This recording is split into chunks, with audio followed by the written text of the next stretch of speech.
everyone, I am Chardee McEwan-Guzda, an expert in helping people just like you reach their fullest potential. In today's episode, we're diving into a powerful tool that can totally transform how you look at your life. It's called the self-audit. It's a technique that successful people use all the time to stay on track, make really big decisions, and help understand where they are and where they want to go. So, what is a self-audit and how do you do it? Stick with me and I will walk you through it every step of the way. And I promise I will even make it fun for you. So let's get into it. Let me start with the basics. What exactly is a self-audit? Think of it like a personal check-in, a way that reflects on where you are in different areas of your life. Identify what's working and figure out what might need a little tweak.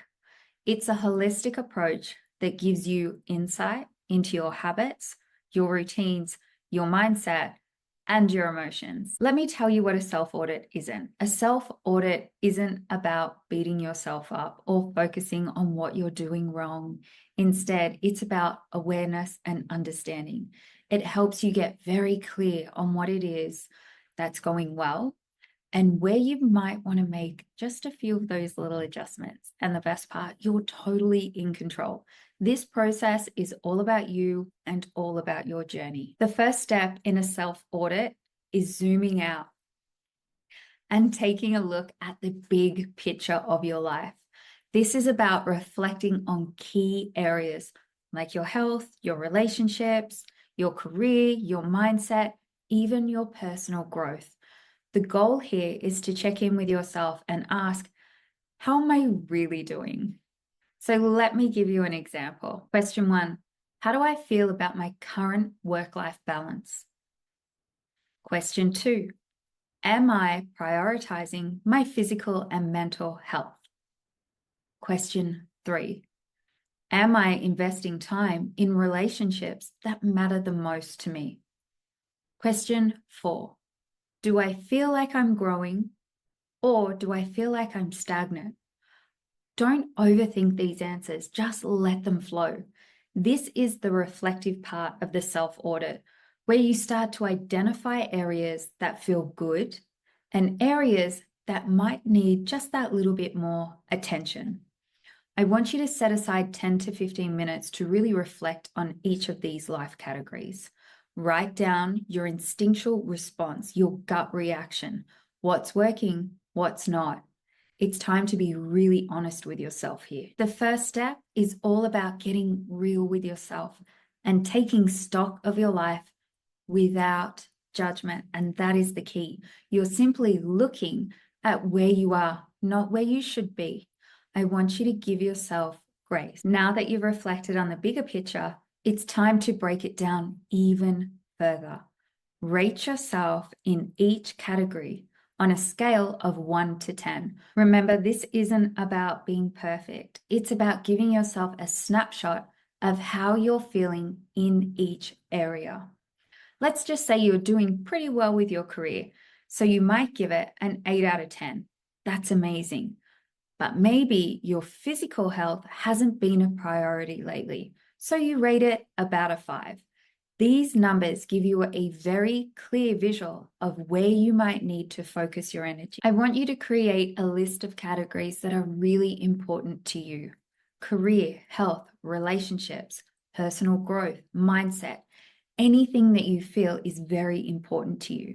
Then I want you to rate each category 1 to 10 based on how satisfied you feel with your progress in that area. This step will give you a visual of where things stand in your life right now.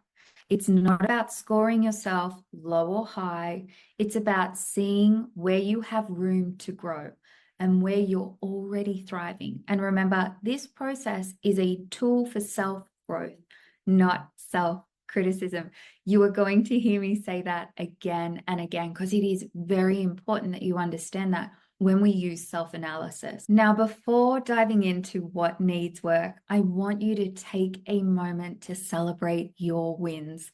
Too often we focus on what's lacking and we forget to appreciate the things we've already done right. So look at those areas where you have scored yourself 8, 9, 10, 7. What have you been doing that's working for you? Give yourself some credit. So if you've rated your relationship as an 8 or a 9, maybe you're really good about staying connected with your loved ones. I want you to celebrate that. Acknowledge the habits and actions that are keeping you and your relationships strong. Category where you scored yourself 7, 8, 9, 10. I want you to write down one thing that you're really proud of or you're grateful for in that area. Reflect on how you can continue to nurture those areas of your life. This is my absolute favorite part of the self-audit because we often forget to acknowledge the things that are going well in our lives. But those wins are just as important as the areas that we want to improve.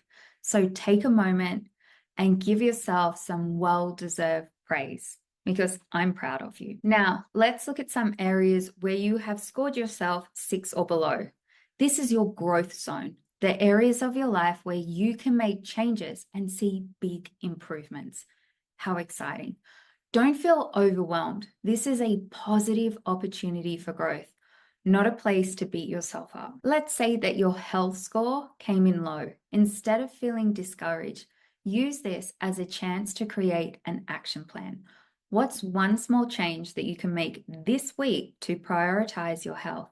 Maybe it's drinking more water, getting to bed earlier, taking a 10-minute walk, joining a gym. I want you to choose 1 or 2 areas in this list that you want to improve. Write down small, actionable steps that you can take this week so that you can start seeing progress. Remember, this is where the magic happens. Don't try and fix everything all at once.